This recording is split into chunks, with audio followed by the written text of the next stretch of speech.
This week on Pete and Hannah's review show, What's Next? They review DC's Blue Beetle. They look at Hercule Poirot, Kenneth Branagh style in Haunting in Venice. They'll give you the answer for Guess the Movie and the usual Peter and Hannah hijinks. Over to your hosts, Pete and Hannah. Welcome to Pete and Hannah's review show, What's Next? The show where we help you figure out what to watch next. I'm here with my great co-host, Hannah. Hello. On today's show, Hannah, as the lovely intro says, we are reviewing Blue Beetle and Haunting in Venice. Ooh la la. But before we begin, let's tell the viewers what they should do. Could you pretty please leave a like and subscribe to our channel? And leave a comment down below on what you're watching this week. Hit the notification button and you'll get great content like this one. 2023 championship belt holder, Hannah. Mine is John Wick Chapter 4. For me, it is Past Lives. On to the reviews, and let's start off with the DC's Blue Beetle. It is in cinemas now, and it's in cinemas all over the world. The elevator pitch.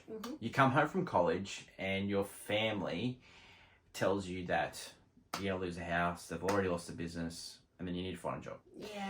And you find a job, and you find this alien tech, and you become the Blue Beetle. Yeah.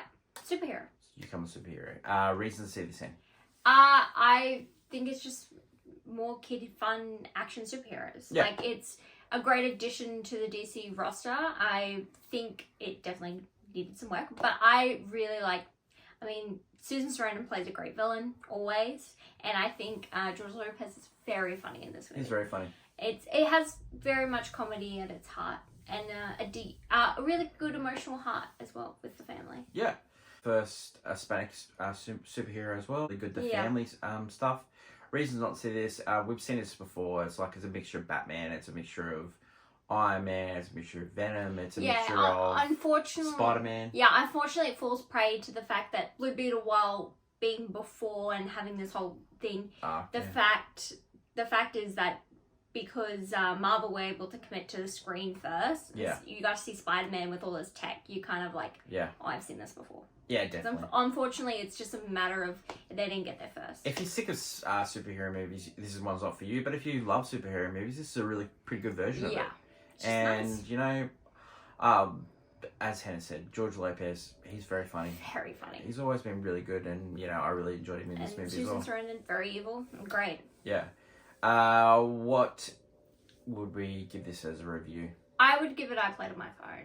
Yeah, I definitely. It doesn't have originality, unfortunately, to it. Like, the idea and concept and family stuff is original to the story, but it's very much like played by the numbers superhero. Yeah, it's. Yeah, like, we don't want to give much away if you haven't seen it, but Origin story, you know. Bad guy. Someone dies. Yeah. Watch or miss this one? I would still give it a watch. Yeah, I definitely other movies. I mean, if you're a comic book fan. Yeah, but that's the best place you're gonna watch it too. Is at the movies, not really at home. Like, you're not gonna enjoy it as much as sitting at home. So we've got 2 comic book movies to go this year. We've got the Marvels and we've got Aquaman. 3. What's the other one? Kraven the Hunter. No, they pushed that back, Hannah. No, they didn't. Yeah, they did. No, they didn't. Yeah, they did. Yes, they didn't. Yeah, Sony pushed all their movies back in.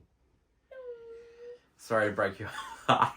Right here. But I really liked it. Yeah, that's sorry, mate. That's no go.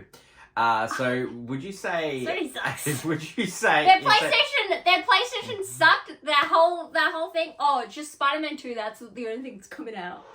Would you say it's a good year for comic book movies or a terrible year for comic book movies? Unfortunately, I'd say it's a pretty bad year. Pretty bad year. Wise in the movies. Not the fact that we've gotten a lot, and I think that might be what's jeopardizing it. Is that we've had so many this year. Yeah. Where we could I think it's a good movie year. I just think it's a bad comic book movie year. It really is. And it's not that some of them are pretty bad, but there's so many. It's not that there haven't been good ones, but they've just been weighed down by the bad ones. Ant-Man and the Wasp, bad. Flash. Questionable. Shazam. Yeah, we love Shazam. Yeah. And this one, What was the other Marvel? Oh, Guardians of the Galaxy was free. It was good. Yeah. I reckon Guardians and Spider-Man. Spider-Man Into the Spider-Verse. Yeah. Across I reckon, the Spider-Verse. I reckon they're the good versions. Yeah. And then we've had some terrible ones. Yes, for sure. That is Blue Beetle, which is currently in cinemas now. Yeah. The next movie we're going to review is The Haunting in Venice. This is the third Kenneth Branagh Poirot stories. Based on the Agatha Christie novel. Yep. There was Murder in the Orient Express, which is very successful. Then there was not Death so in the successful Nile. Death in the Nile. They had a cannibal, and they also starred Armie Hammer. Great humour. No, Armie Hammer's a cannibal. Gallardo just ruins careers. That was the first two. Mm-hmm. This one is set in Venice. Poirot, the elevator pitch, is retired. Yep. And he gets coaxed out of retirement by an author played by Tina Fey. Yep.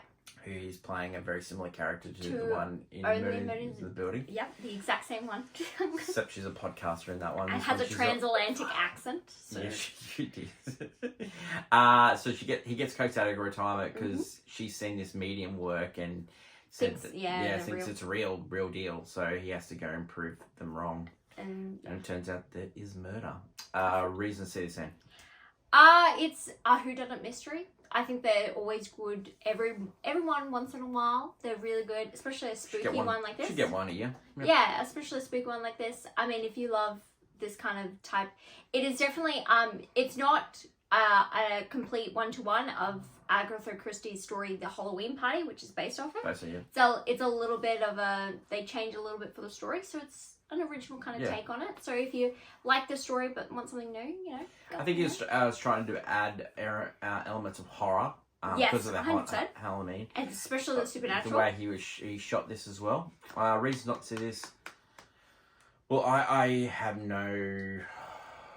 cannot really recommend you see this. Like, I fell asleep and I played on my phone. All bad things to do when you go watching movies and you're trying to do this to help people. And then I woke up and I still figured it out.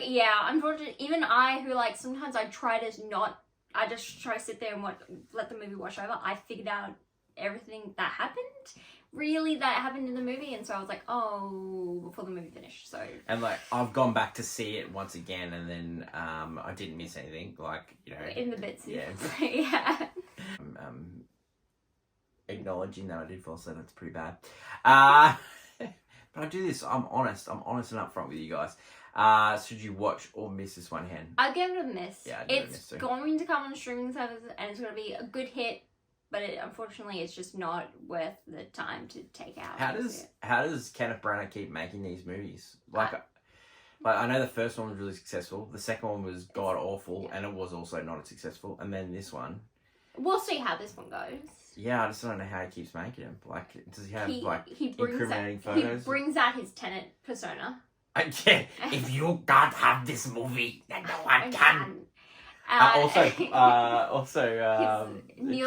His Niels Bohr impression from Oppenheimer. Get away from your beacons and potions in Cambridge. It will end all. Is it going to end all wars? He kind of, I kind of really love him. He's he's popping up a lot in movies. And have you seen the other two, Hen? I've seen Death on the Nile, and I've seen bits and parts of Murder on the Orient Express. Which is the best one of the three, you think? I don't know. It's hard.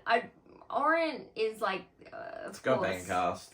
It's got an incredible cast. Actually, probably the best cast. But I would actually probably. Are you saying that Death in the Nile with Gal and Armie Hammer's not the best cast? I love that cast. If that cast wasn't so freaking problematic, Yeah.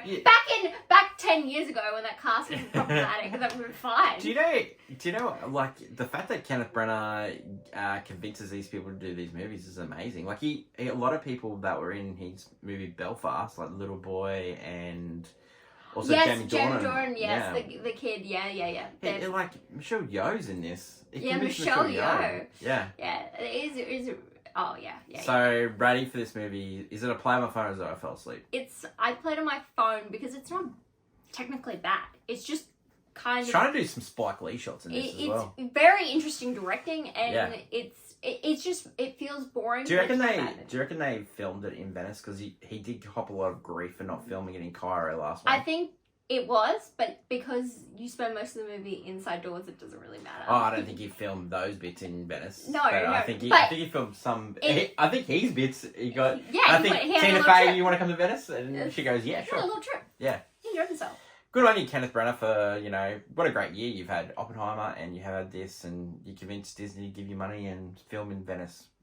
Well done to you, sir. That is it for the reviews today. Anything else to add, Hen? Enjoy some good movies that are out. Some solid ones. We've got heaps of reviews, dropping a review a day, also doing Guess the Movie. Until later in the week when we drop movie news and clickbait. That's my lovely co-host Hannah. Hello. I'm Peter. Bye. Till later in the week. Bye for now. Bye.